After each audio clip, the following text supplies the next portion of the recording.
Rebonjour. Dans le cours précédent, vous avez appris la phase d'initiation. Au cours de la phase de lancement, le chef de projet rassemble toutes les informations préliminaires nécessaires pour obtenir l'approbation des parties prenantes et planifier le projet. Quelques éléments clés doivent se produire pendant cette période.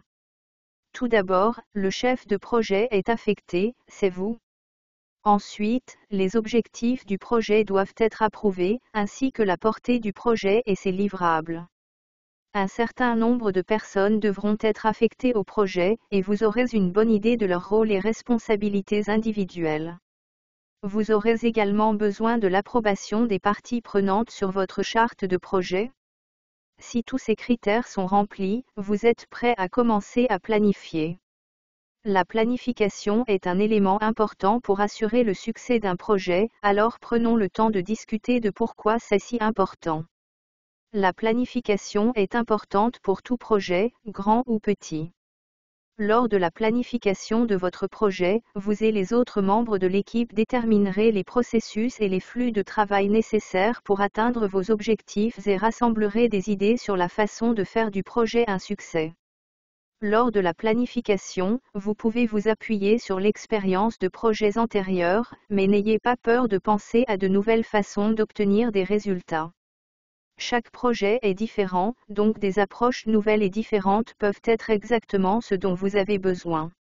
La planification présente de nombreux avantages.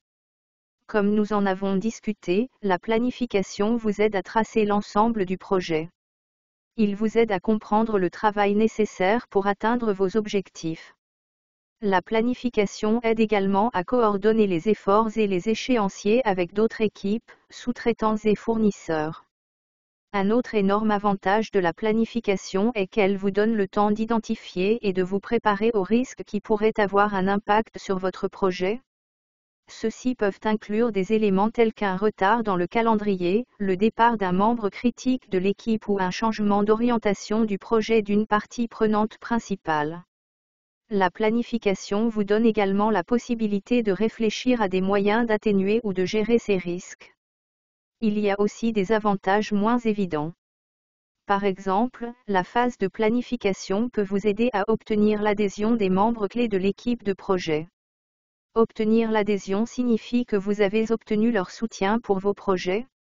La planification démontre également aux parties prenantes que l'équipe prend soin de démarrer le projet avec un plan détaillé.